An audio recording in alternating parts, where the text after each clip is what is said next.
an attack. Attack of the spotlight. Watching movies every night. Attack of the spotlight. Yeah. Attack of the spotlight.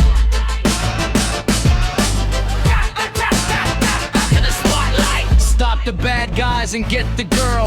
Rad superhero, saving the world. Get scared, get scared. Fight for your life. Stay away from the psycho dude with the knife. Everything go wrong that can go wrong, and it's funny as hell, make us laugh so long. Fall in love and start a romance. Grab your partner for this heartfelt dance. Underdogs coming for the win. Exorcists make your head spin. There's wise Jedis and dirty Klingons racing so fast, boy, you better hang on. Head back to the future, back to the past. Don't let them rowdy punks karate your ass. Gang of thieves with heights of the century. Mother Nature's the star in a documentary. Sharks and more sharks, snakes and critters. Got bedroom eyes, baby, come hit her. Ride the planes, the trains, and the automobiles. Here comes Khan, man with a hell of a deal. Princesses and robots and toys come alive. Dinosaurs and zombies and top secret spies. Watching movies every night. Attack. Hello and welcome to an all-new Attack of the Spotlight. I am Kyle, K-Papa Pierson, your new internet daddy. And my name is John Horton, or J. Humper, if you must know. I have a habit of humping people's legs. That's why they call me the J. Humper. Very good. Today, we're going to do some movie reviews. I just really went to, I don't know what accent. See, for those of you just tuning in and didn't catch our extremely long last episode, we gave ourselves new nicknames. Whether they're not they stick, who knows? But Oh, J. Humper's going to stick, all right. I like K-Papa. I can see you kinda, walking down the street. Hey, K-Papa. I kind of like J. Humper. I don't know why. It doesn't That sound one was good. a weird one. It's J. Humper. Just like it just sounds like whatever you see, you hump. You just go up to it.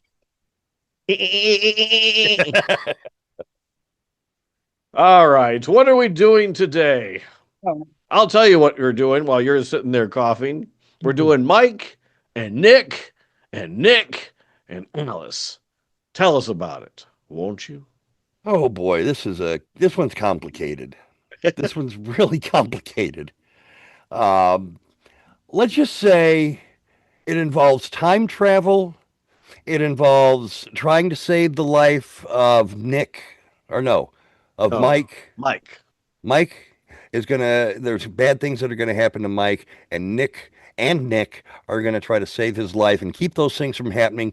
Present Nick and future Nick team up along with Alice, who is the wife of future and present Nick and mistress of Mike. See, it gets complicated. Is it supposed to be a comedy?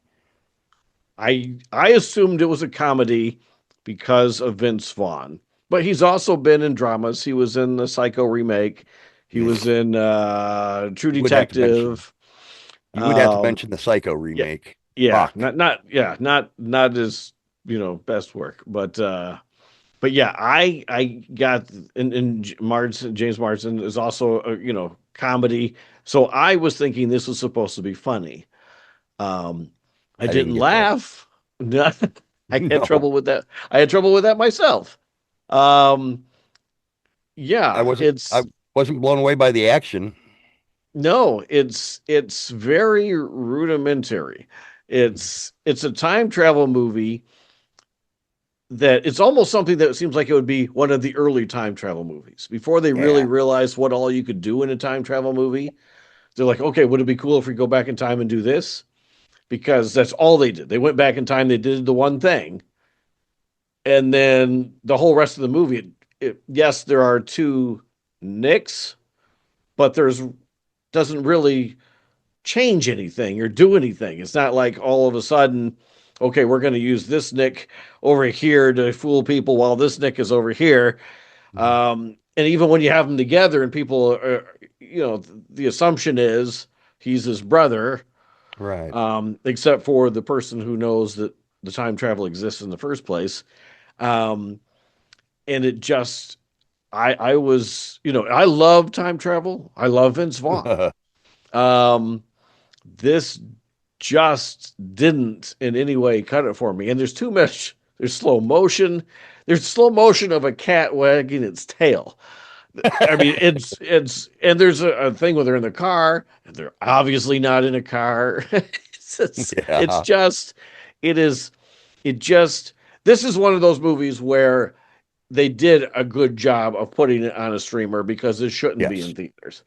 Because, yeah, this was the first one. I'm like, okay, yeah, yeah, this is right where it should be. And they even hint at the possibility of a sequel, but Oh, they're really going to have to step it up if they think I'm going to come back. Because exactly.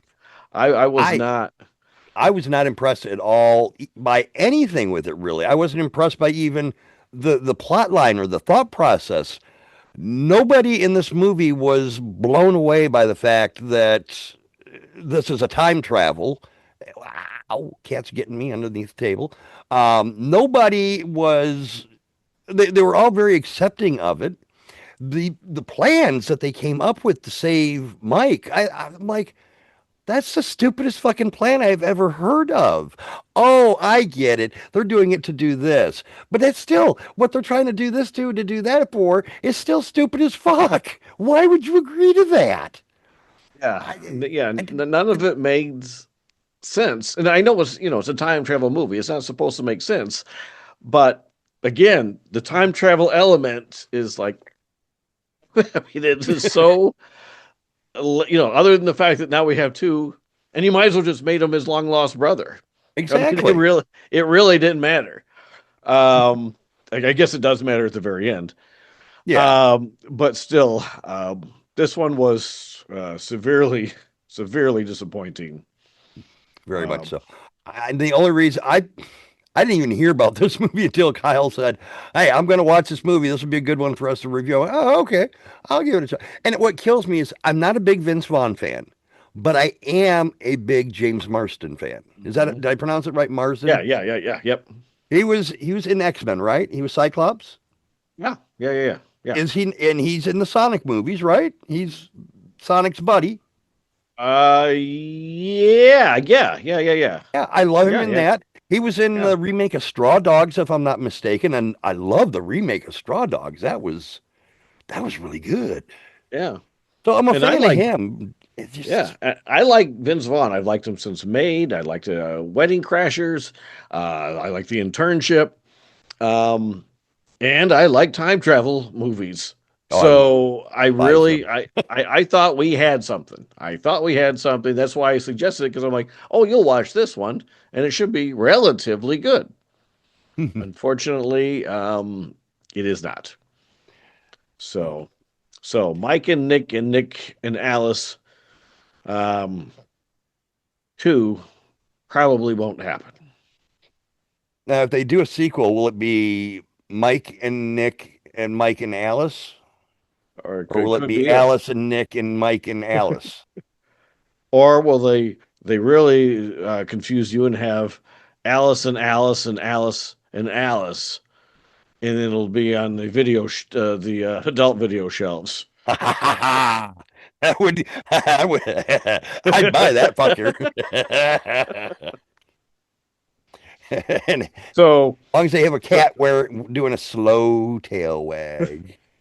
that was that was the most ridiculous. I'm like, oh my god, they're even going to slow this down. They obviously didn't have enough material to keep Yeah. this thing going. Well, that was the other thing So I wanted to say. They have like what? There's at least two flashbacks in this movie. And I'm like, is there any point to these? Do yeah, these well, yeah, further but the story at all? yeah, because we're sitting there, and they're in black and white. Yeah. So we kill off a character, and then we have a flashback about him. Well, no shit that we're going back. You don't have to go black and white. We know this is in the past. And then, you could tell. Maybe they thought, oh, is there two of him too? Maybe. But following along with that wasn't a problem. What I did, there's one sequence that I liked, Uh-oh. and they're having a discussion about chloroform, which I thought was funny because it's usual Vince Vaughn, they're talking, there's a confusion about it that I thought was funny. However, there's 3 conversations exactly like that in a 5-minute span of time where they're talking about something they should know and they don't. And I'm like, man, you really are killing time. Yeah. Or because it just, like, okay, this is the type of stuff I like. Or they're like, okay, let's sample this. Okay, let's try it with this one. Let's try it with this one, see which one works best. Yeah. And instead they just did all 3 of them. Because I'm like, okay, this is just a little too much. And That was the other thing I was gonna mention is some of these. I don't know what you call them. They're done very well in a lot of other movies where they have these intense conversations about the stupidest things, like the whole thing with the Gilmore Girls. yeah, That was yeah, god yeah. fucking awful in this movie. But other movies have had the same kind of conversations about other things that are just as non-important and made it good. Yeah, This yeah. one, And I'm I just thought like, the same. And my wife enjoyed it because she watches the Gilmore Girls. But I'm like, a lot of people haven't seen the Gilmore Girls. And it seems like even if you do like the Gilmore Girls, this is going on way too long. fucking A. And it just went on. And I'm like, if you're gonna have a conversation like that long, okay, you can throw in a couple of Gilmore Girls. I get that I haven't watched it, but I can follow the joke. Fine. But if it's going to go that long, it better be a Star Wars reference or a Star Trek reference or Yeah. something major that almost everybody has seen. Especially because the Gilmore Girls audience and the time travel action comedy audience isn't necessarily crossing over all that much. Now, again, my wife watched both, and she did get the jokes, and she was like, yeah, that's true. But we broke into the conversation to reference the joke about a little before the halfway point for the joke. So we were already done with the joke, having a conversation about it, and this joke just keeps going. So yeah, I understand. So that is Mike and Nick and Alice. This is currently on Hulu. We can't recommend it. Even if you like all the people involved and you like time travel, it's probably not going to be your cup of tea. And had I not already suggested to John that we watch it, I don't know if I would have made it all the way through to the ending because it was very slow and just wasn't going anywhere. Something Lower than a wagon cat's tail. That's right. A wagon tail cat. Wagon trail. Oregon Trail. They died of dysentery. And some of our jokes go a little too long. So we're used to that. By the way, if one of us is really loud and the other one's really quiet, we got brand new microphones. Brand new. Whole new setup. You can't even see mine. Mine's down here. But we're not 100. Small one down there. I got the big one up in your face. But we're not sure it's working because to me, John sounds loud as hell, and I can't hear myself at all. So something is not working, or is this damn Zoom?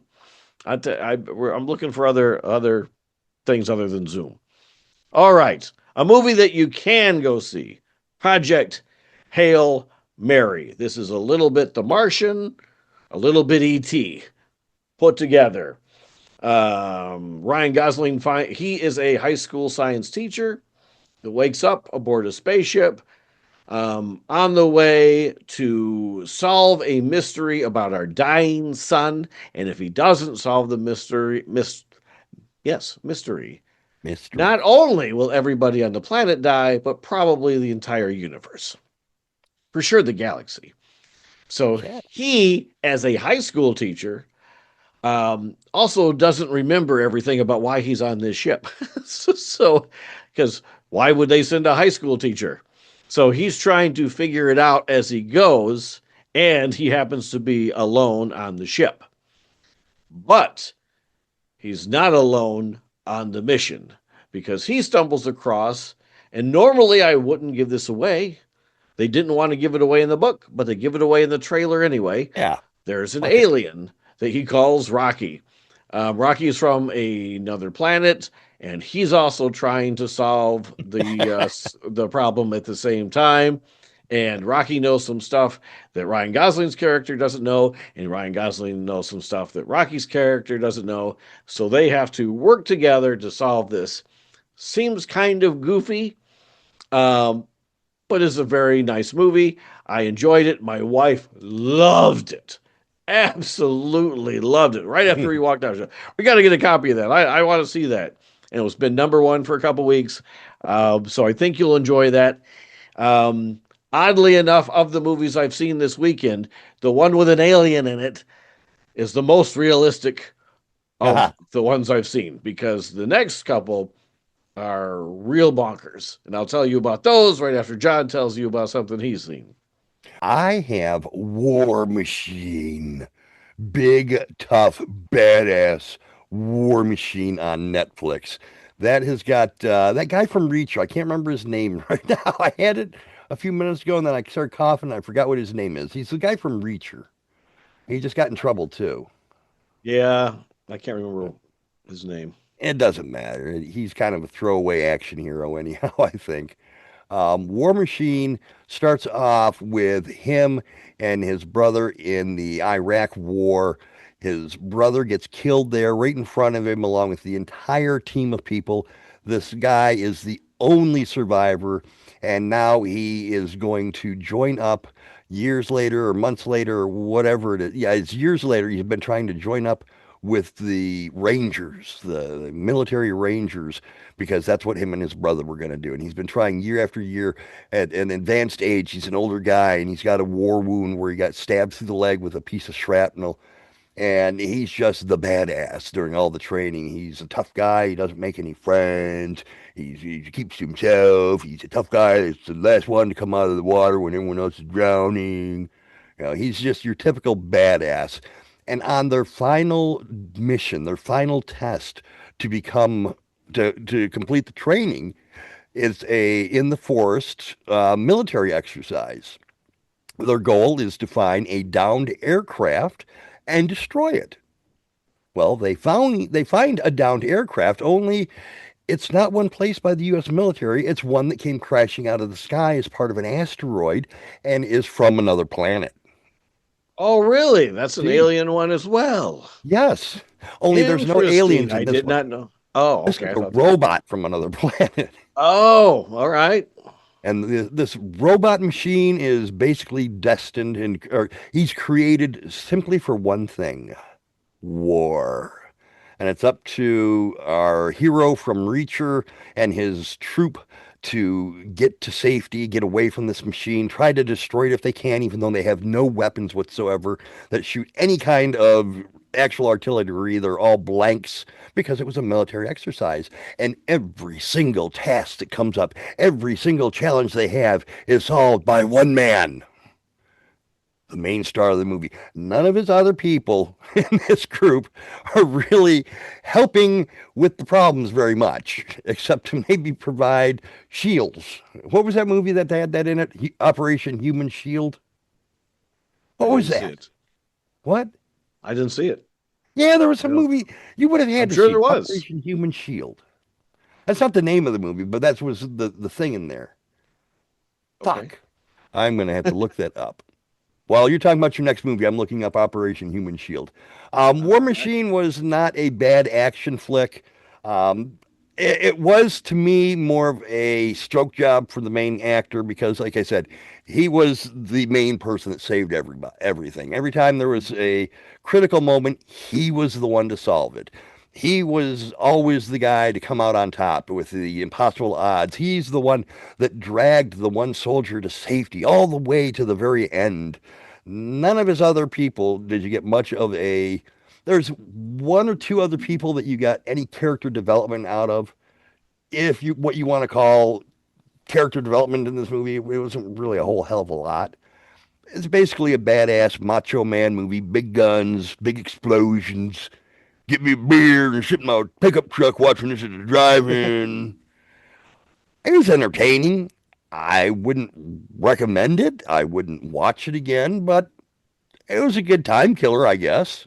I don't know if that's a glowing review or what, I don't know. but Well, usually, yeah, I'm always trying to come up with the positive side of movies. It's just right now, it's all of a sudden it seems like I'm getting hit back and forth. Fortunately, I really liked Hail Mary.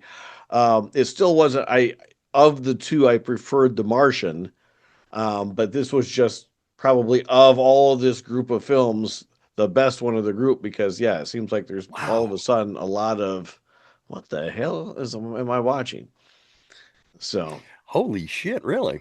yeah. We're gonna have a completely negative show Well, not maybe not almost? negative. Again, no, because that's why I'm saving up for some stuff at the end. Oh, okay. So Okay, we just good. got to get there. All right.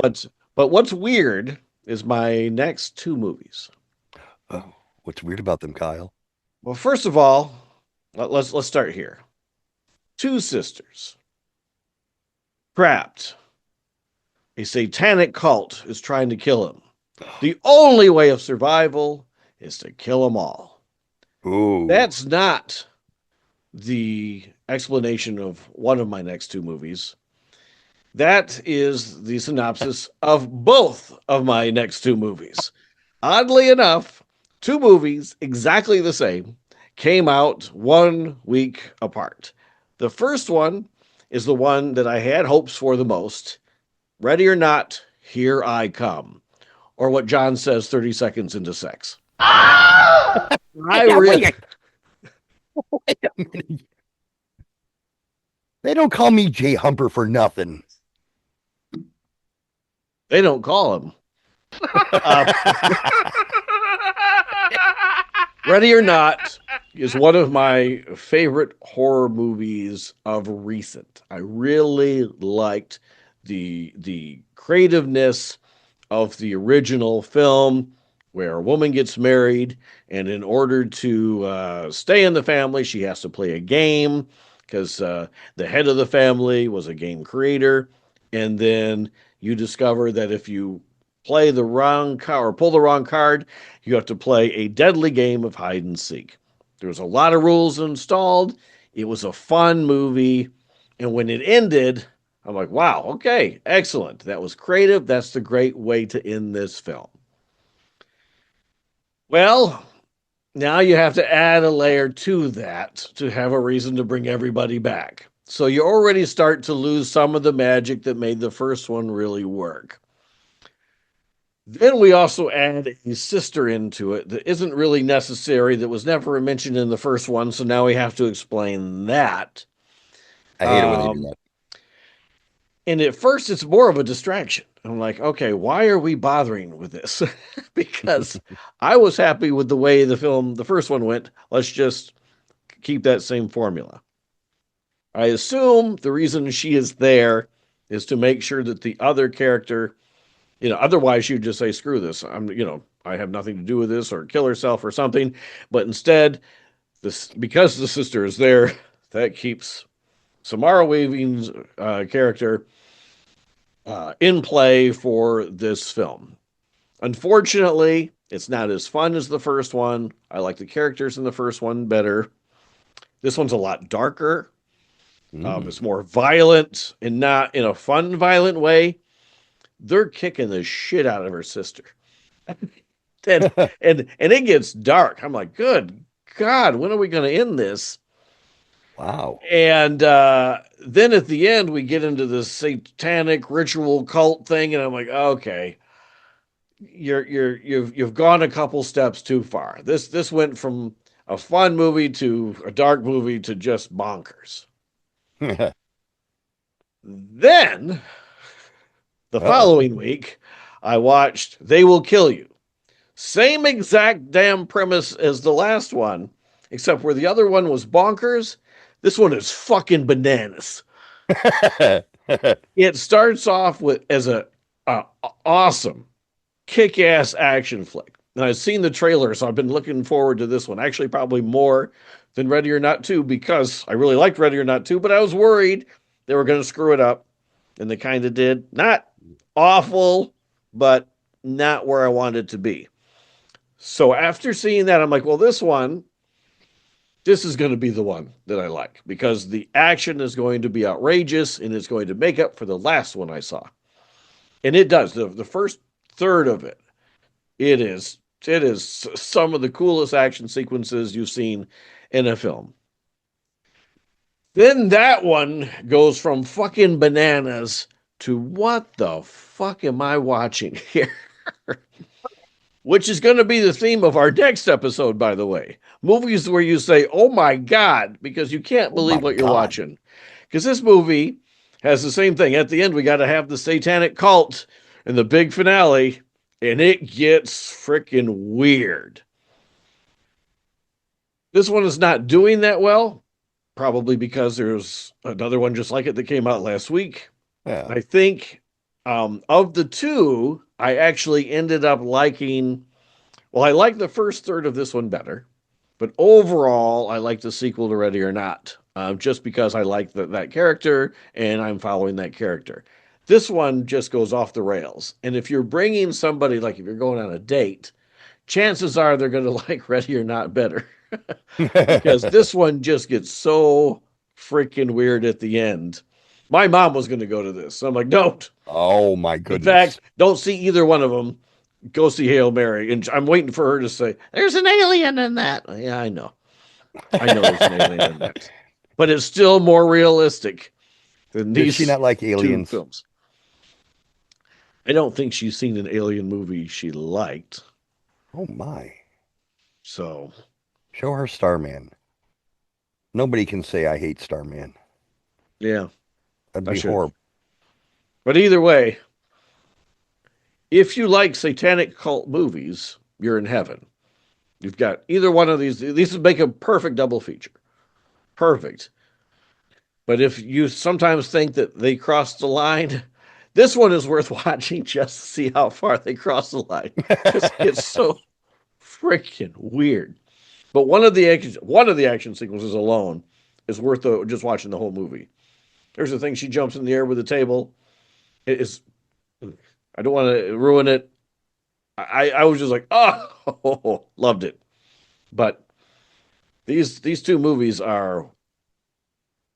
They're something. They're for an acquired taste, and I barely got through the first one, and the second one I'm like, whoa, okay. This is not where the direction I would have gone, but interesting. They're both in theaters right now. Only to hardcore horror, and not like scary horror, weird horror. Because it's not scary. There's nothing about it that's scary. It's a lot of people getting chopped up and stuff, but also. The people that are getting chopped up in this one, you feel like it's almost pointless. And you're just like, okay, how are we going to, is there going to be an end to this?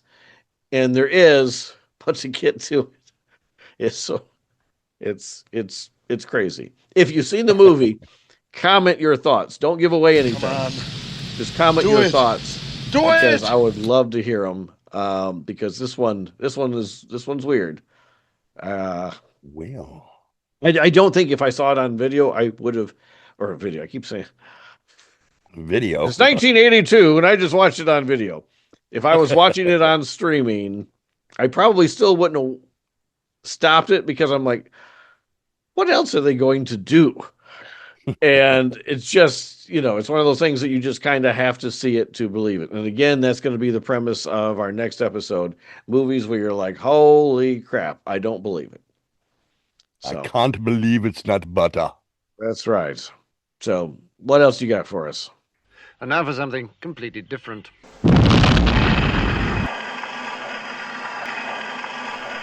Attack of the Spotlight is a proud affiliate of the Slugger campaign. Click the link in the description to purchase a perk to get the new independent horror film Slugger produced. At the same time, you'll be supporting our podcast, as we will receive a 20% finder's fee. Please note, neither John or I are directly involved in the production. We are just affiliates of the campaign. Should you have any issues or questions, please reach out to the fundraisers themselves. And as always with crowdfunders, donations are at your own risk. There are no guarantees perks will be fulfilled. Thank you, and slug away.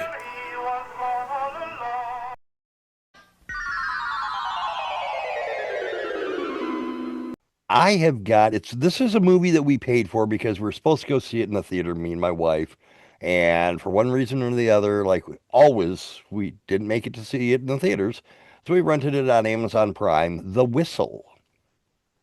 This one had us both very excited because for some reason that I cannot explain, I have a fascination with Aztecs.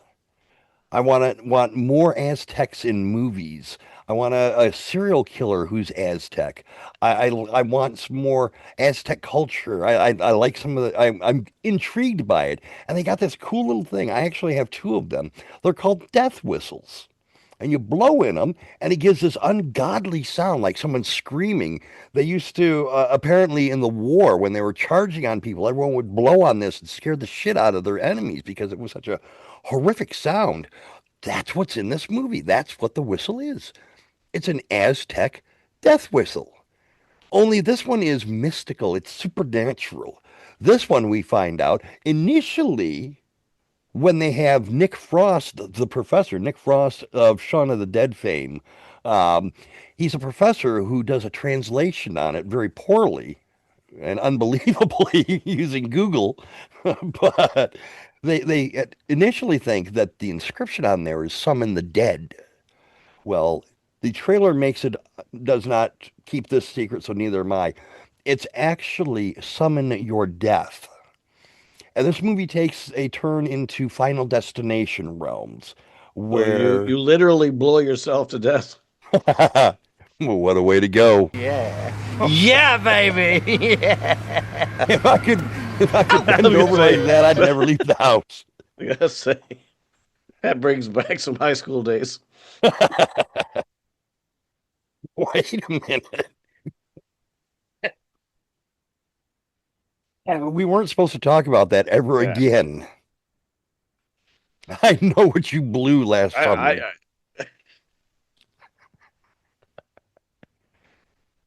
I don't call him K-Papa for nothing. He's like one of those little thermometers in the turkeys that you put in the oven. When it's done, boop.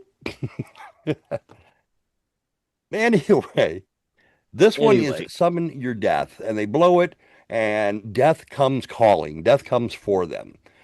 Again, it goes off into Final Destination territory, where you have these over-the-top kills. They're pretty fucking graphic, like Final Destination. A couple of them I was pretty impressed with. I mean, they're all CGI, but they were pretty fucking graphic. But at the end of the day, what fucking moron is going to create a whistle that when he blows it, he calls his death?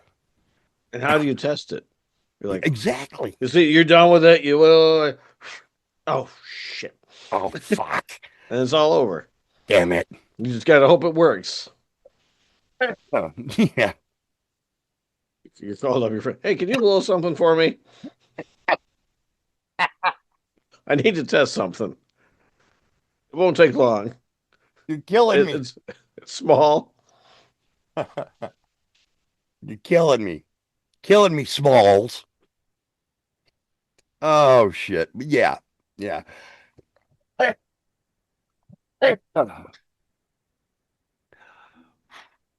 All his fucking fault. Me dish. Part of me says we should edit. The other part of me is making me laugh. What? I'm finally but mine's finally going away. My cough is finally, after 4 months, going away, and now you're getting it. I better not have this for 4 fucking months. It sucks. It sucks. It's horrible. Do you want me to move on? No, I think I'm calmed down now. Okay. All right. Just no hard laughter. We have to keep this dry and non-funny, which shouldn't be that hard. I was going to say, I think most people would say that's your average episode. You know, we're actually doing pretty well. But yeah, Go for it. What? I'm just saying, we keep saying that nobody that listens, but we're actually getting people from all over the place. Yes, we are. We're getting people from UK, which is good for what I'm going to talk about later. We got a UK person? Bulgaria. We got Bulgaria people. I remember Bulgaria. Hmm. That's wild. Hmm. We got a bunch over at YouTube. We got a bunch over at Facebook. We got a bunch over the podcast universe. So depends We're on where you go. growing. We're becoming all powerful. The spotlight is spreading. Anyway, We got new business cards. We're kicking Yeah. ass. oh, wait till you see what I got in the mail today. I'm gonna have to send you your set of them. I think you're gonna like them. All right. They're pretty fucking fancy pantsy, and I might even share some of them with some of our viewers out there. Oh, we got to do a contest a different way. Yeah. I had it where you invite people, Right. which gets more people involved, but then one of those people wins, and then you try to contact them and they don't respond to you because they don't know who the hell you are. So next contest, it's going to be the same type of thing. It's just you get more entries the more people you invite. Ooh. So it just gives you a reason to invite more people. If they're not entered, you're entered more often. That's how Nice. that'll go. And that way, we don't look like, we're spamming everybody. They're spamming everybody. That's right. So looks Let good someone for else us. do the dirty work. Exactly. All right, I'll let you go ahead and go next. That's all. The whistle, it's again another time killer, but don't think too hard about it because it's kind of stupid. By the way, your AI zombie that I love so much, Facebook penalized me for that. What? I don't know why. I don't know why. Which one? The one I'm sending still. I don't know if somebody reported it. I don't know if it was because of AI. I don't know if it was because it was too graphic. I don't know, but they contacted me. We're going to limit blah blah blah blah. I'm like, fine. So I deleted it, and then 2 minutes later, they're like, okay, now you're back. I'm like, Oh so my God, yeah, them the bastards. the stuff they'll let on Facebook drives me crazy, and then the Yeah. other stuff that they penalize. But anyway, Oh, Operation Human Shield, South Park, bigger, longer, uncut. oh, that That's what- okay. That's Yeah, what it's from. That makes sense. Okay, my next one is a series that I talked about earlier, but I finally finished it. So Oh, I mentioned that the first couple episodes of Young Sherlock on Prime were decent. I was getting into it. My wife was into it before I was. By the end of it, I'm clamoring for season 2. This is not about Sherlock and Watson. This is about Sherlock and Moriarty. And they are students in school. They're or college. They're getting to know each other. They're trying to solve a mystery about what happened to Sherlock's sister. And as it goes, you can get little tastes of how Professor Moriarty, well, he's not a professor yet, um, becomes slowly becoming the bad guy, and then how Sherlock, because in the books more than movies that you've seen, I guess opium was a major element in Sherlock's life. This this starts to introduce that as well. So there's various little things that they're starting to be able to flesh out as this Sherlock becomes the Sherlock that you see in the Robert Downey Jr. movies. And again, each one I think is better than the last one. And I love Moriarty. I should have his name. The character's excellent, and you almost don't want him to be a bad guy because he is such a good presence in the film. But it's because of the intricacies. Man, this is going to be a rough episode. This is going to be a rough episode. fuck. Because of those, that's why you love him even more. So if you have Prime, it is free. It's not one of these things that you find and then you're like, oh, I got to pay for them. If you have Prime, you subscribe to Prime, you can watch it for free on Prime. Next. Is it intricacies or idiosyncrasies? It's intricacies. Okay. Because I know you can have are- idiosyncrasies too as a yes, person. yes, idiosyncrasies. I think are the fact that We're going to put every a time we try to be description. serious, we do something stupid. That's an idiosyncrasy. We do a lot of that. We do too much of that. I think we do. I think we go too far. I Just think we like have an these movies I've seen, I'm like, okay, a little bit, but if you're trying to get to the end of one of these episodes, especially when they're 90 minutes, God bless you if you get to the end. God bless you. I love Oh my- you. You're my hero. So We're talking, well, we're not talking. He just got done talking about a series that he's been watching. We have bad news about a series we both have been watching. We've talked about oh, quite a that's bit. not it. It Oh, is not Hail Mary. It's not Hail Mary. Starfleet Academy. The doors are closed.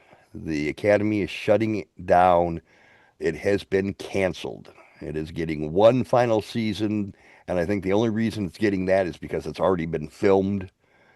They only gave it 2 seasons, and I think that is, me personally, it wasn't the best Star Trek show, but I think only giving it 2 seasons is a true injustice, really.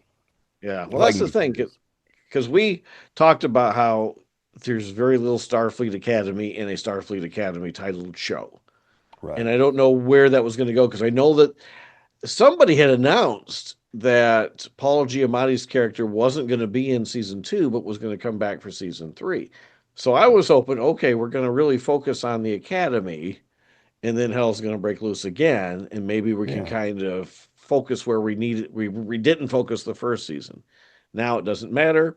Plus, I also just read, and I don't know if this is accurate. It's just one of those things you read. That Alex Kurtzman, who is the showrunner for the Star Trek universe that's current, his contract expires at the end of this year, I believe. Oh, shit. So since Starfleet Academy is canceled and Strange New Worlds is canceled, um, there's I think 2 more seasons of that actually coming because the one was already done and then they were going to shoot the last one. So there's going to be 5 total of that. And then they were going to do a Quentin Tarantino movie, directed movie that got God, no. canceled. Thank God. And now I guess there's talk of another movie which has nothing to do with any Star Trek that we've ever seen. So this could be the end of this Star Trek. So they're thinking we might not see the Discovery era. We're not going to be in that time period anymore. Who knows? Until they get somebody in here, you don't know what's really going to happen. Right. If they're going to try rebooting it again, if they're just going to pick another time period. Everyone keeps talking about Star Trek Legacy with 7 of 9. Nothing had ever been announced about that, as far Please as I no. know. They just had the final episode that kind of steered it as that would be a possibility. But I don't think anybody ever said anything about that actually happening. Right. And if it does, we will come on here and correct it. But Absolutely. as far as I know, this is the end of the line for the current generation of Star Trek, if what we're reading is true. And we will do our best to find out as soon as possible. I will say I sincerely hope to God Quentin Tarantino never, ever, ever, ever touches anything with Star Trek. I hope don't he think it's doesn't gonna even happen. collect the goddamn action figures. I want Quentin Tarantino that fucking far away from Star Trek. Please, fucking God. And as an interesting tie-in, I read on Facebook, okay, some article on Facebook, some pop-up from TMZ or some shit, that the guy behind Project Hail Mary actually, during an interview, said that Starfleet Academy was shit.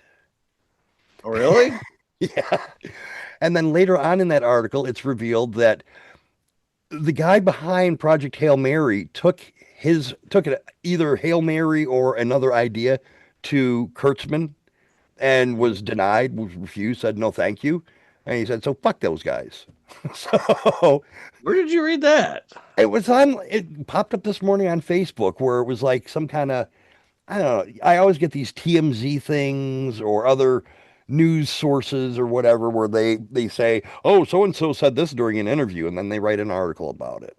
And that's what I read is that he said Starfleet Academy was shit, and that he had approached the front runner of Star Trek, and they said, no, we don't want your idea. So he said, well, fuck you.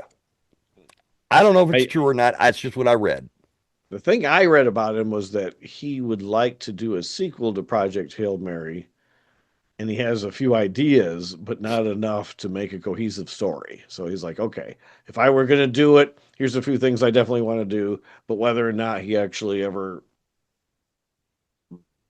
holds them together is a whole nother story. But who knows? There's so much fake stuff on the internet Fake right now. news. I mean, it is insane. There was one, oh man, what was it? Somebody was just jumped out and they said, no, that is absolute. Oh, White Chicks 2. After Scary Movie 6, they said, oh, they've agreed to do White Chicks 2. And Wayne said, no. Like I'm like, maybe someday, but no, that's not true. We've never said that that's a go. So people just are. I hate And obviously AI is writing these stories. You know, somebody's like, write this, you know, something, and then they're giving you a long thing, so it looks realistic. Mhm. And then, you know, I mean, the posters were obviously fake. The posters have people in it and movies that not even part of the franchise, and titles that don't make sense, or release dates that don't make sense. You know, go to IMDb. If it's not there, it ain't happening. That's right. But yeah, these people, you know, and 2,000 people will comment, like, and they're like, "Oh yeah, I'm for that." And I'm like, they're not making it. I wonder if we posted those AI Police Academy fan film things that we did for the last episode, if we posted those anonymously under a different make money. source, We can make money. Somebody supposedly has been using like the AI songs that you're developing for the intros. Right. They're taking those, they're putting them on Spotify, and then they're having bots play the cuts so that they're making money from the listenership of the songs that they AI generated and put on there. So they're just putting, you know, hundreds of random bullshit songs on there, then having bots listen to them, and they're making money. We're doing this all wrong. We could just, we're trying to do this legitimately. We should just say, to hell with this. Make up our own story. And then people are like, that's not true. They're not making, you know, what's fucked up is these ones that you know are not true. When they say, shit, they're going to make a new Blues Brothers movie and it's going to come out in the next 3 months. You know, it's bullshit. It's bullshit. It's fake. But people will comment on it. And there are more people commenting on it going, oh, I can't wait for that to come out. Yeah. Then there are saying, this is not real. And it doesn't matter which one they say. They're making money off the comments. So it doesn't matter. I mean, we could say, oh, my God, George Lucas has announced he's coming back to Star Wars, and he's doing a crossover with Star Trek. And people would go fucking ballistic. Yeah. And we would make a fortune. But I can't do it. Just can't. What if you're thinking, well, I could. That'll subsidize this. We got to make money somewhere. Here's one thing that's weird, because we're talking about movies, you know, because we're like, well, one of the things you can say, if you say a movie is going to be released in a few months that you hadn't heard of, chances are it's probably not happening, because you can't make a movie that fast. Rebirth of the Living Dead. Ferguson, who's got the record on that. I was going to say. Friend of the show, Dustin Ferguson says, hold my beer. Just when we had him on 2 weeks ago, yeah, he announced that October, around Halloween, we were going to have Rebirth of the Living Dead. Yesterday, he announced August 1st. Oh my So- God. So he just moved it up 2 months earlier, Holy shit. and they're not starting to shoot it till next month. So that's I got to hurry up and shoot my scene before I don't have time to get it in. Yeah, no shit, Kyle. I'm trying to look a little different from the character that I'm playing in Trash's Revenge, so I'm growing this back out a little bit. But I think I'm going to shoot it this week and get it done because he seems to be in a hurry. Yeah, apparently so. So anyway, so that was Fleet Academy. John looks like he's about to die. So should I move on to the next one? Yes, please. Okay. All right. So because there's been a lot of mediocre stuff, I have turned to Great Britain, the UK, for a lot of material. And this all actually started when Doctor Who turned 50. I used to be a big Doctor Who fan as a kid in the 80s. They changed doctors, and apparently I had no idea because I turned on the TV. Tom Baker wasn't there anymore, so I'm like, well, this isn't Doctor Who. So I thought the show must be over. Didn't watch it. I knew they had rebooted it. I didn't watch that because I'm like, no, I like the old one. And I think at the time it wasn't supposed to connect. It was supposed to be an official reboot. Then I heard it was tying in, and I was like somewhat interested to get to the 50th anniversary. I'm like, okay, let me watch an episode of this before I watch the 50th anniversary special. I really liked the episode I watched. Then I watched the 50th anniversary special, which is to date my favorite episode of the entire series. I talked to my wife. I'm like, I think you might actually like this show. Plus, I'd like to go back and watch it from the very beginning, 50 years earlier. And she likes old crap. Her favorite movie is It's a Wonderful Life. She watches a lot of Twilight Zone. So she likes black and white, and she also likes, Twilight Zone stuff. So we did, and we got hooked. So we ended up watching every single episode of the new series. We've watched, we're all the way up to Doctor 6 right now on the originals. So we only got 1.5 Doctors to go before we've seen every single available episode there is. Every animated one. We've heard radio dramas. We love Doctor Who. Wow. After Doctor Who on BBC is a show called The Graham Norton Show. They would promote the guests that came on there. So we're like, hey, why don't we watch this too? Turns out Graham Norton is now our favorite talk show host, or as they say there, chat show. He gets everybody on the couch all at once, and they all just have a good time talking to each other. It's like a big party. Love it. Love it. It's the only talk show where even if it's nobody I know is on the damn thing, I love it because you start to get to know all these people, and you're like, you know what? This is funny regardless of who's on there. So I've gotten to know a lot of their comedians, whatever. So all of a sudden, a lot of these UK shows are available on Peacock and Amazon Prime. One of them is Last One Laughing. The premise here is you have one host. In this particular case, it's Jimmy Carr, who we've both talked about how much we like him. And he has a bunch of very funny celebrities coming on a show, and their job is to make each other laugh. For 6 hours, they're in a room together, and you cannot crack a smile. You can't do anything. Wow. Or you're out. So the idea is, who will be the last one laughing? I loved season 1.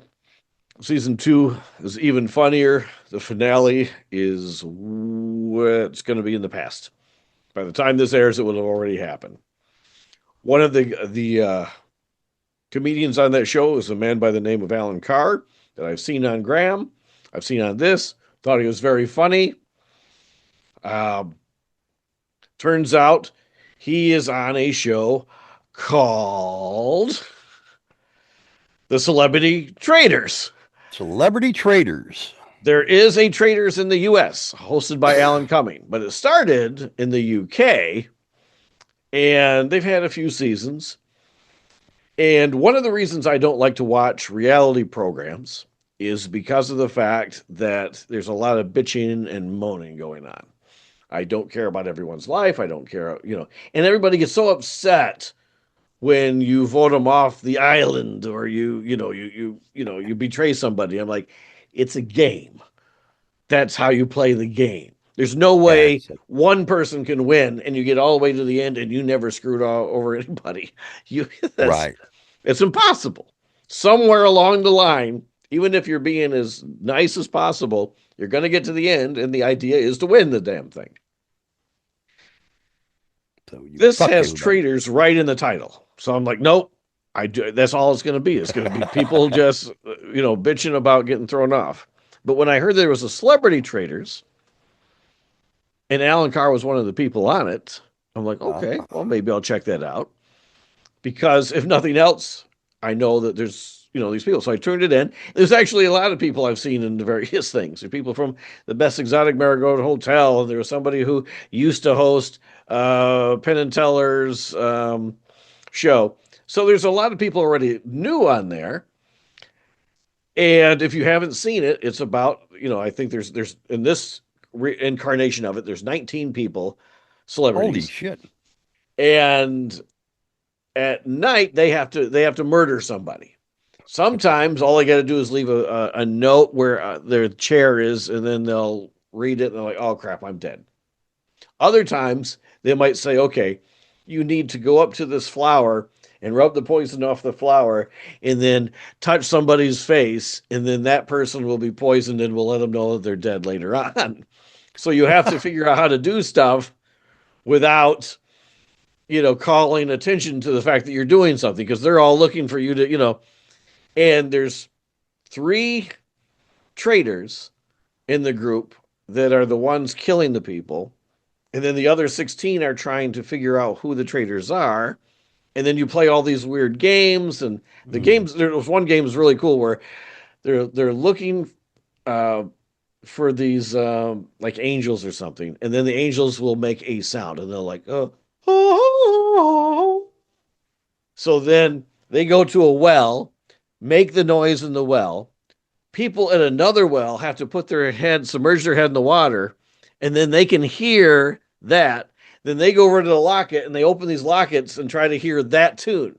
And if they can get that tune all the way there, they can win like a shield so they don't get murdered. So these, really clever things that they have to play. And then at the end, it sounds like a lot of work. It is. It's really dramatic.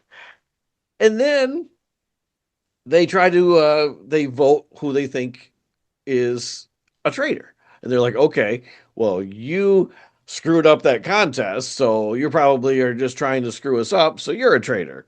And they're like, well, this person's being really boisterous, so maybe they're a traitor. Well, you know what? This one's not saying anything. Maybe they're the traitor. And it's really weird to hear everybody, but because they're all friends, it's a friendly version of it. Okay. So you don't have, like, if none of the people knew each other, they'd be backstabbing each other all the time. Yeah. So I haven't watched one of the regular ones. It's very, very popular, so people must love it. I might give it once I see the finale of this. We got one episode left. So my wife's waiting for me to wrap this up so we can go watch it. So the Celebrity Traitors is on BBC, but you can see that on Peacock as well as the American version as well. However, while you're over at Peacock, Before you move on to your next British show, this sounds a lot, the Celebrity Traitor or the Traitors. This sounds like a show that was called The Mole. Oh, yeah. Yep. Years ago, and then one of the streamers redid it. I love that fucking show. Yeah, I think cool as shit. I think it is like that in respects, but I think this one, I only watched like 1 or 2 episodes of that. I think this one's more clever. Right. And I also like the celebrity aspect of it. So if there's celebrity bowl, I just, and again, most people in America aren't going to know 90% of the celebrities on this show. But by the end, you will love them all because they're really cool people and it's really fun. So So it seems like, and I'm laughing my ass. I'm laughing at this. I'm laughing at the last one laughing because they don't even have to do anything major. You just like that's what you and I should try it one of these times. See, there you go. You just laughed. You would be out. So I didn't even say anything that funny, but you laughed. That's like the show is because you're sitting there thinking, well, these jokes aren't all that funny. Why are these people laughing? Well, it's because they know that anything can trigger a laugh or a smirk. So you're like, so then if all of a sudden you're trying to tell me something that's funny, I'm like, and then that's where it really becomes funny is watching the people try not to laugh because the smallest thing. There's one where this woman's sitting there and she's reading that poem, Rage Beyond the Dying of a Life, and she keeps farting. And she keeps He keeps farting. what? Farting. Oh, okay. So you're like, okay. That wasn't a laugh. That was a cough. Yeah, so I wasn't laughing. Yeah, so you're sitting there and you're like, okay, I can not laugh at a fart. And she keeps farting. And and you're trying not to laugh. And then it's over. You're like, oh thank God. And then she gets up and lets off this huge just a bit. And then that's what does it, because you're like, you finally relax for a minute, and all of a sudden, bam, and then it's there's one guy is actually Alan. I don't want to give away shit. I'll say something else. But anyway, they will set up a very intricate prop system to try to make people laugh. But then the prop doesn't work. And the person that's trying to get the other people to laugh starts laughing because their prop isn't working. It's like, it's like this. It's what I'm saying isn't all that funny, but you're laughing at it, the idea of it. So Right. instead, if you and I were trying to get through this whole thing and never laugh, all right, like the audience is right now. So that's the whole purpose of the show. So anyway, that's last one laughing. But if you want even more British humor, Saturday Night Live is now live from London. 2 weeks ago, they started doing, well, maybe 3 now. Saturday Night Live is still produced by Lorne Michaels. The first host was Tina Fey. They had Jamie Dornan from 50 Shades of Grey hosted the last one. And it's pretty much the exact same setup as Saturday Night Live. Musical guests, weekend updates, fake commercials, and it's about, and the humor is a little harder because now they're making fun of British politicians that we don't know. But so far, I found some of the bits to be pretty funny. It's just like regular Saturday Night Live. There's a couple big laughs. Then there's a bunch of mediocre laughs. And then there's a few skits where you're like, who the hell greenlit that? And it's just like, everybody talks about, Saturday Night Live has gotten worse over the years or better over the years. I've watched it pretty consistently, and it's always felt pretty consistent to me. That's why 50 years later, I'm still watching it. If you look at, the not ready for prime time players, you had Chevy and Dan and all these great guys. And if you watch some of those episodes, there are some really bad skits in there as well. So when you think, oh, well, no, it was a lot funnier then. Yes, there was some funny stuff. There's funny stuff now. But there was also a lot of absolute crap. And that's what I don't understand about SNL. It seems like every year they would do like a best of show and say, okay, for those of you who don't watch because you don't think we're funny, here are the things that happened this year that were funny. And then give, people a taste of that. And they never do that. They released some DVDs back in the Will Ferrell era. I remember those. But they don't really do a best of. And I think they should because right now even they do a joke swap. Have you ever seen the joke swap? No. On Weekend Update, Michael Che and Colin Jost, usually twice a year, just before they go to Christmas break and just before they're done for the season, they write a series of jokes that the other person has to read, and they don't know what they are. Uh-huh. And so Michael Che, who's black, will write a whole bunch Oh boy, I see where of this is going. will write a whole bunch of Maybe. really racist jokes for Colin Oh Jost. God. Then Colin Jost will write, he'll write stuff about, Diddy or something, like, oh, I was at his party, and the jokes, it's just, oh my God. It's one of those things, like, you can't get away with saying that joke today. Yeah, you can. Watch Saturday Night Live, these episodes, because there's no rules. And it is, they make fun of badly Scarlett Johansson. Scarlett Johansson is married to Colin Jost, and they will just make Colin say a joke, just ripping into her. And guess who happens to be backstage? Oh fuck. His wife. He actually even had him when he was doing one of these racist things.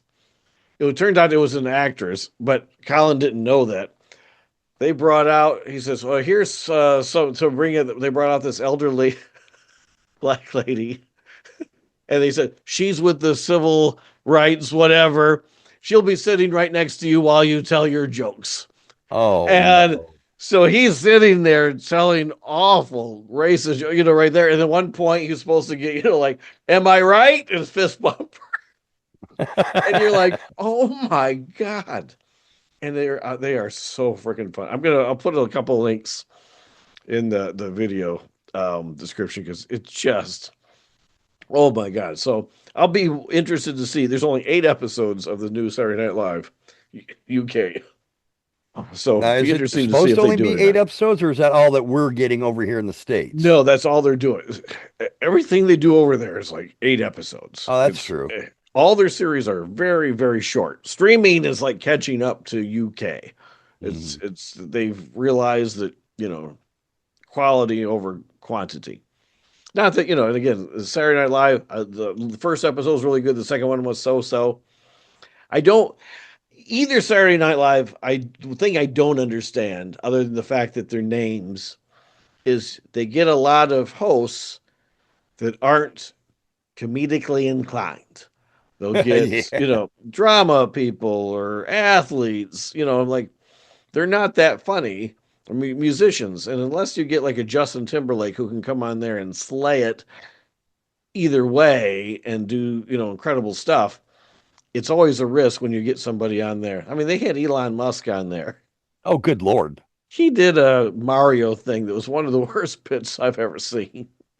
It was just so stupid. And I'm Okay. like, what the hell are you thinking? But, doesn't matter. I watch it regardless. I was almost gonna dispute dispute you on that, because sometimes it's funny watching these people that don't do comedy try to struggle their way through it. Elon fucking Musk, good Lord. Yeah, no, it was That's- rough. It was very rough. I don't understand why they even attempted it. Other than, he was a big name, and this was before, Yeah. things got really freaking crazy. But yeah. And they started doing these couple bits lately where they're trying to make each other laugh. And I know a lot of people don't like that because, they said, well, that's what, Carol Burnett show was about. But that was the stuff that I laughed at the hardest during the Carol Burnett show. Right. Anytime Tim Conway could, crack up Harvey Korman, I was having a ball. And some of these bits, if you do it all the time, yeah, you're taken away from the show, because some of these bits are neat. But I think every once in a while, if somebody can actually make somebody break, especially when the skit isn't that funny in the first place, that might be the only thing saving it. Yeah, some of those are pretty fucking funny. I know, I can understand where some people would be coming from, where it's like, I come for the jokes, not to see you amuse your friends. Yeah, yeah. No, so it's funny. I mean, it really is, but Yeah. I don't know. Yeah, yeah. I think there's a fine line, because they did something for the first time a couple weeks ago with Ryan Gosling. And Ryan Gosling has a hard time keeping it together anyway. Right. But they changed the scripts, and they had them. They were like passing notes. They were teachers in class, and people were passing notes. Oh, what does your note say? And then a line. notice came up on the screen saying the notes are not what was read in rehearsal. So they start reading them and it's about themselves. And apparently it wasn't about themselves. And they're still not that funny, but it threw them off enough because they're like, Yeah. oh, okay, because they're thinking one thing and all of a sudden, so it was kind of funny to see them try to get through that. And I like, okay, I would like to see, more of that where you're Right. doing something on purpose. But yeah, don't make every skit like that, but at least try to, have some. It's been on the air for 50 years. Doing some different things now and then isn't going to hurt the show. Right. So is this one in UK? Was it all British people? Yeah, British- it's all British people. Okay. Because they made a big deal about Tina Fey hosting the first one. She said, "Yeah, I know I'm not British. It seems odd that you're finally doing a British version, and I'm the host. But I've done a lot with Saturday Night. And it was more like a kind of a baton toss thing. Like, okay, I know how this goes, so I'm going to be able to help you get through the first night." And I think that was wise because they had some audio problems the very first night.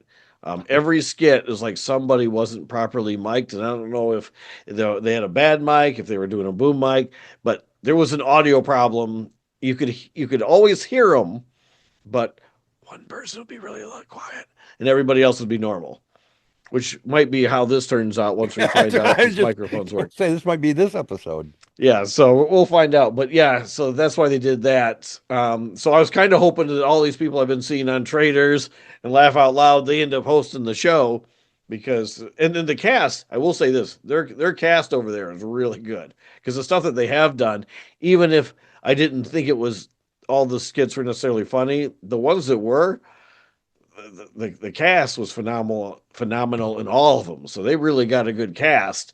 So I think they've got a good shot at it. And I'm sure there was more jokes there because I didn't understand everything they were referencing. They had one episode, the second one, where they're talking to Prince Andrew, and it's 29 years ago. And there's like, okay, one of these days, Charles is going to be king. So in order to do that, we have to make you look as bad as possible. So we put together this 29-year plan. And he's like, what? And he's like, just read it. And he's like, do I really have to be a pedophile? He goes, yes, you do. He's like, this is going to kill the queen. And he goes, yeah, that happens on page 27. And you're like, oh. Then you realize everything that's happened to the royal family in the last 29 years or whatever it is was laid out in advance. So to make Prince Charles look good once he becomes king. And That's fucking funny. Yeah, so, and they can swear. So there's no bleeps, they just won't say fuck in USA. You can say fuck over there. So it's I think it's I enjoy it probably as much as I enjoy the one here, and it's shorter. It's like half an hour shorter. Be kind of cool if they did a traveling show. Let's do 6 episodes in Australia. Well, you know what? Saturday Night Live apparently is in a lot of countries. Really? It just finally got to UK. And I'm like, okay. It seems like UK would have been number 2 to begin with, or maybe Canada. Right. But yeah, so I thought it was weird that it's taken 50 years for it to get there. Yeah, no shit. But like the LOL show, the last one laughing, it's in a ton of countries. I've watched Ireland is funny, Canada is funny, and there's one that was awful. It wasn't funny at all. Probably this guy gets naked. He's naked like in half the episodes, trying to get people to laugh. He's pouring beans on himself. What? But it's one of those things where, like, if you were there, you'd be like, because it's, again, even if what they're doing isn't funny, you also have to think, okay, this person thinks they're funny, and try not to laugh at how desperate somebody is, because it'd be one of those things where you're like, what the fuck? Oh, I just laughed. So you're still out. So Fuck. even if you're a negative laugh, you're still kicked out. So people are trying to do whatever it takes, you know, to survive. So it's Uh, interesting. So that's some I bullshit. That so fucking this Jimmy is what Carr, god damn, he's fucking hosting everything. I've seen him yeah, on he's got a something else. It's totally not, because I thought that's what it was going to be. I seen like some yeah. clip. I thought that was what you were talking about. But no, the clip I seen was absolutely not that. Yeah, no, he's got another show. He's got a bunch of them, but he's got one called I Literally Just Said That. And they start talking. They're like, "Welcome to the show. Da, da, da, da, da. Nice to meet you from Portland, Oregon." Blah blah blah blah blah blah blah. Okay, your first question is, where is contestant number one from? And they're like, "Huh?" And they're like, And he goes, "Come on, I literally just said that." And he goes, Man, Portland, Oregon. Oh, okay, So it's literally, and when they go to commercial, they're still talking. They come back from commercial, they weren't paying any attention, and there's like whatever they had discussion during the commercial. It's Oh actually, God. and that's what the entire show is about. Things that they literally just said. So yeah, yeah, it's funny. And the thing is, I had my chest was hurting because I rewatched a bunch of these shows back to back.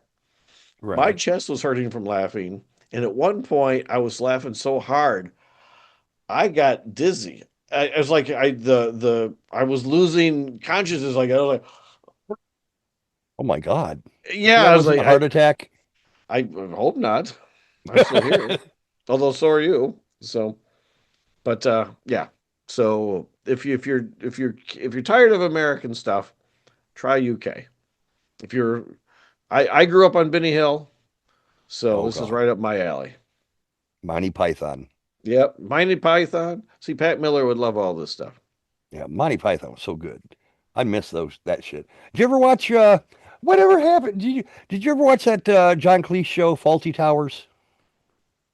I watched the first episode, and then I didn't watch it. Supposedly that was what Cheers is based on. So I need to go back and watch it. I know It's fucking funny. that's what I hear. So I've got to go back and watch it. I saw John Cleese live not Oh, even I'm that long jealous. ago, a few months ago. They showed Holy Grail, and then he did a question and answer after that. And then we go see Spam a lot every time it comes into town. Um, but yeah, I mean, it's just he's such an icon. He is. He's Uh, amazing. But this Faulty Towers, you got to watch it. That was fucking hilarious. yeah, and And there's I not that thought many they were episodes. remaking it. They might be. I thought I read that was coming back, and people were like giving him shit or something for it. I I'll have to look hadn't into heard more. it, and he did not mention it himself when he was in town. I'll have to look it up after the show.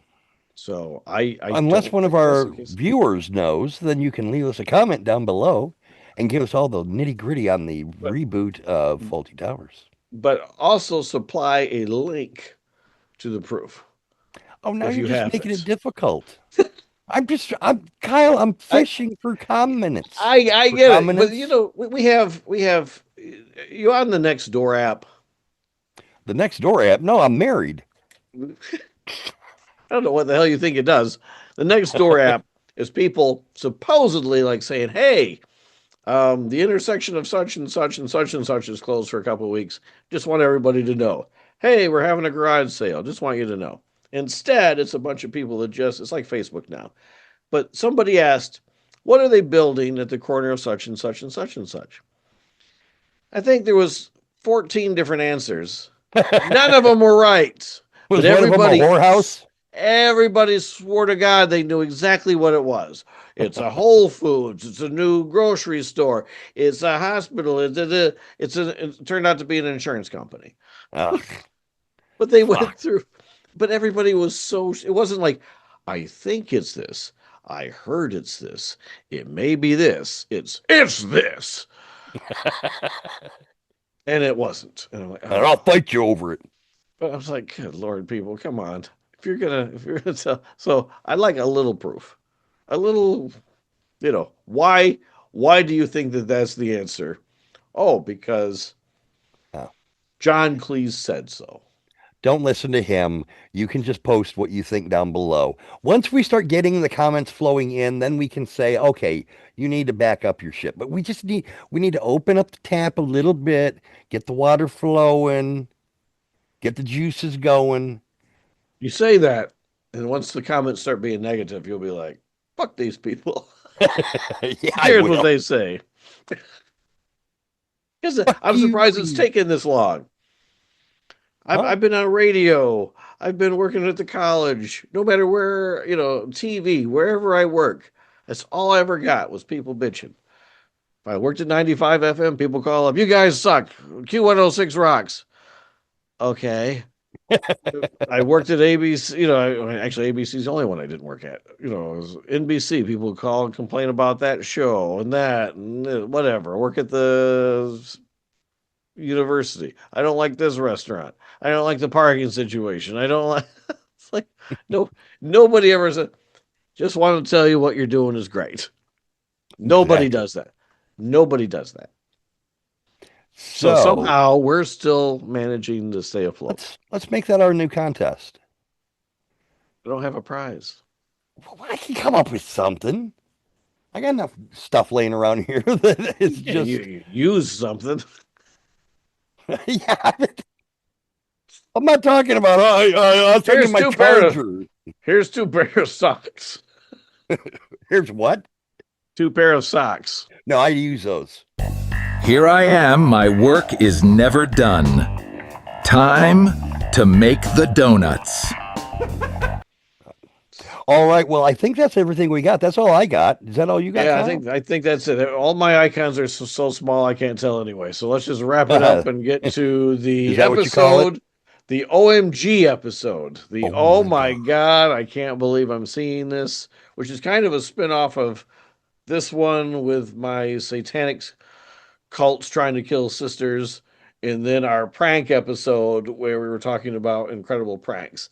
So this is going to be an offshoot of that. So if you want to see some movies where you're gasping for air because you cannot believe what you're seeing, check out the next episode of Attack of the Spotlight.